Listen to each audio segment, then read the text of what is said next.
Hello friends, welcome to சுவை factory channel. இன்றைக்கி ஒரு டேஸ்டான கேசரி ரெசிபியை பற்றி பார்க்க போகிறோம்.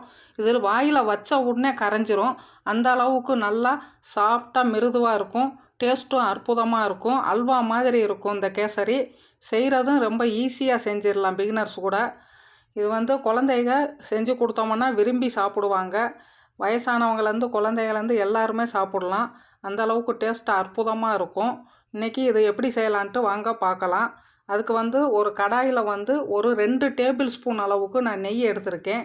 அதை விட்டுக்குருவோம். விட்டுட்டு அது நல்லா உருவின பிறகு அதில் முந்திரி ஒரு 15 எடுத்திருக்கேன். திராட்சை ஒரு 15 எடுத்திருக்கேன். அதை போட்டுட்டு நல்லா பொன்னிறமாக வர்ற வரைக்கும் வறுத்து எடுத்துக்கிடுவோம். இதுக்கு மொத்தம் நான் 1 கப் ரவை எடுத்திருக்கேன். அதுக்கு 1/4 கப் நெய் தேவைப்படும். ஃபஸ்ட்டு 2 டேபிள் ஸ்பூன் நெய் முந்திரி திராட்சை வறுக்கிறதுக்கு ஊற்றிருக்கேன். இதை இப்போ முந்திரியும் திராட்சை நல்லா உப்பி வந்துருச்சு. முந்திரியும் நல்லா பொன்னிறமாக வந்துருச்சு. அதை எடுத்து ஒரு தட்டில் எடுத்து வச்சுக்கிடுவோம். வச்சுக்கிட்டு அடுத்து 1 கப்பு நான் ரவை எடுத்திருக்கேன். 1 கிளாஸுக்குள்ள பொடி ரவை தான் எடுத்திருக்கேன். அதையும் அதே நெய்யில் போட்டு ஒரு 5 நிமிஷம் நல்லா சிம்முலையே வச்சு வறுத்துக்கிடுவோம். இந்த மாதிரி நெய்யிலையே ரவையை வறுக்கும்போது கேசரி நல்லா மணமாகவும் இருக்கும். டேஸ்ட்டும் நல்லா சுவையாக இருக்கும். இதை நெய்யில் நல்லா ஒரு 5 நிமிஷம் அப்படியே வறுத்தோம்னா உதிரி உதிரியாக வரும். அந்த அளவுக்கு வறுத்து எடுத்துக்கிடுவோம். எடுத்தாச்சு. அடுத்து ஒரு கடாயில் 1 கப் ரவைக்கு 3.5 கப்பு நான் தண்ணி எடுத்துக்கிறேன். அந்த தண்ணி 3.5 கப்பு எடுத்த பிறகு அந்த தண்ணி நல்லா கொதிக்கட்டும். நல்லா தண்ணி கொதிக்கணும். இப்போ தண்ணி நல்லா கொதிச்சிருச்சு. இது இருக்கட்டும். அடுத்து அந்த ரவை வறுத்து வச்சோம்ல கடாயை, அதை அடுப்பில் வச்சுட்டு இந்த தண்ணியை ஊற்றிக்கிடுவோம். தண்ணியை ஊற்றிட்டு நல்லா கலந்து விட்டுக்கிடுவோம்.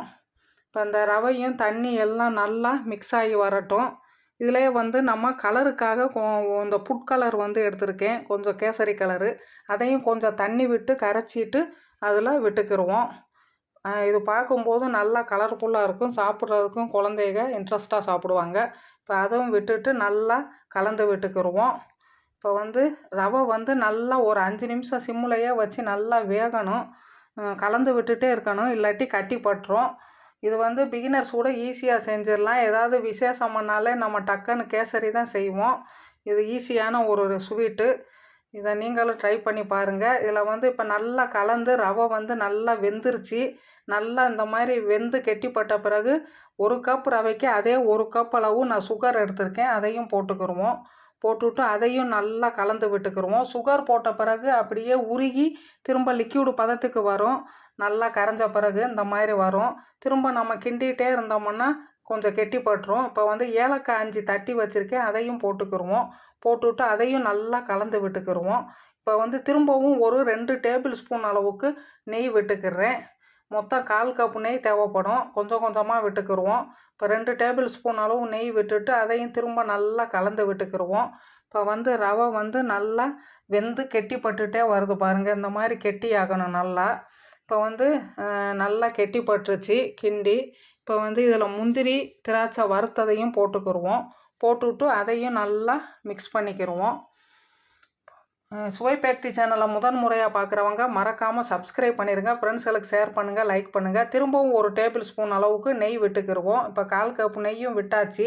விட்டுட்டு இப்போ இதை நல்லா கலந்து விட்டுக்கிடுவோம். இப்போ ஒரு அருமையான கேசரி ரெடி ஆயிடுச்சு. இந்த மாதிரி கிண்டும்போது சட்டியில் ஒட்டாமல் வரணும்.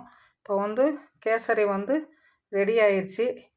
இதை நீங்களும் ட்ரை பண்ணி பாருங்கள். தேங்க்ஸ் ஃபார் வாட்சிங்.